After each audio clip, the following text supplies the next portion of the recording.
The night she said it, the city looked like it was holding its breath. Glass towers glowed softly against the dark sky, and the rain traced thin lines down the windows of the penthouse, as if the world itself was crying quietly. She stood near the window, barefoot on cold marble, a woman who owned half the skyline yet felt like she owned nothing that truly mattered. When she finally turned to him, her voice was steady, but her eyes betrayed her. "If I stay tonight, I don't trust myself I won't be the same person tomorrow." That was the moment everything began to change. She was known to the world as a ruthless billionaire, a woman who built an empire from nothing and never apologized for her power.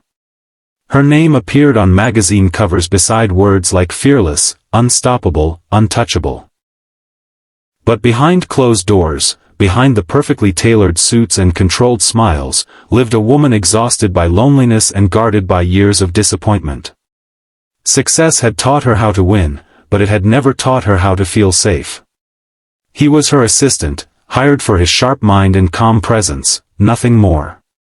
A single father who balanced spreadsheets during the day and bedtime stories at night, his life was a careful equation of responsibility and restraint. He never lingered, never crossed boundaries, never asked for more than what his job required. His world was small but full of meaning, centered around a little girl who believed her father was the strongest man alive. At first, she barely noticed him beyond his efficiency.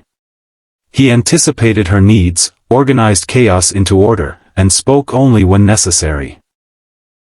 But over time, she began to notice the quiet strength in the way he carried himself, the patience in his eyes, the gentleness that contrasted sharply with the harsh world she ruled. He reminded her of something she had once been, before ambition hardened her heart. Their days blurred into long meetings, late flights, and endless decisions. Somewhere between boardrooms and private jets, an unspoken bond formed.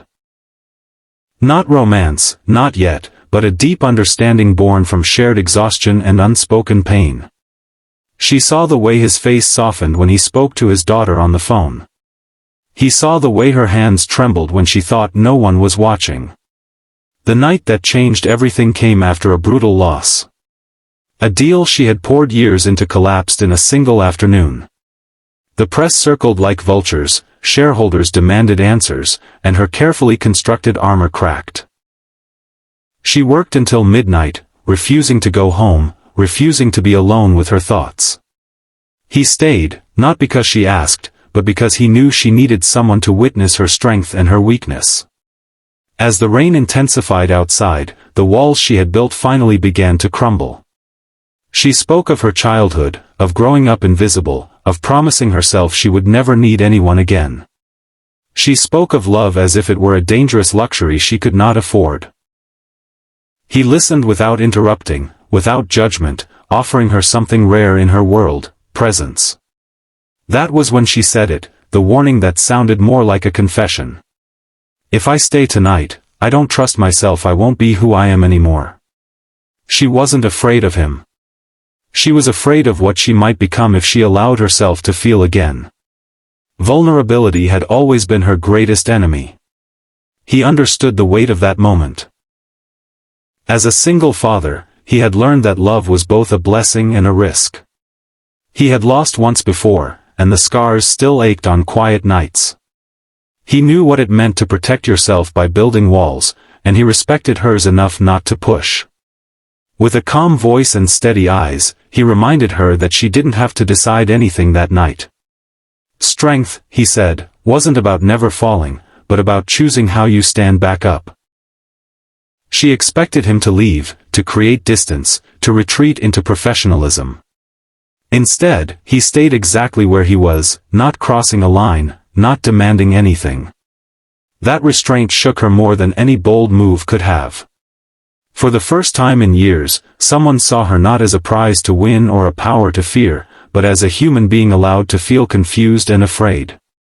Days turned into weeks, and something subtle shifted between them.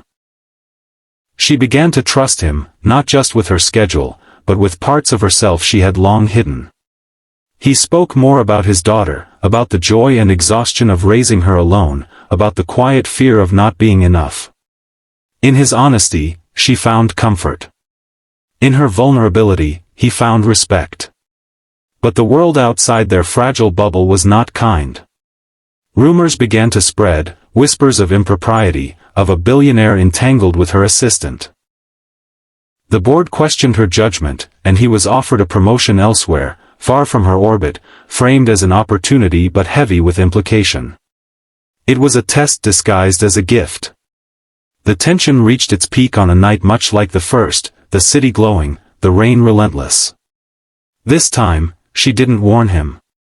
She asked him a question that had haunted her for months. What would you do if choosing happiness meant risking everything you've built?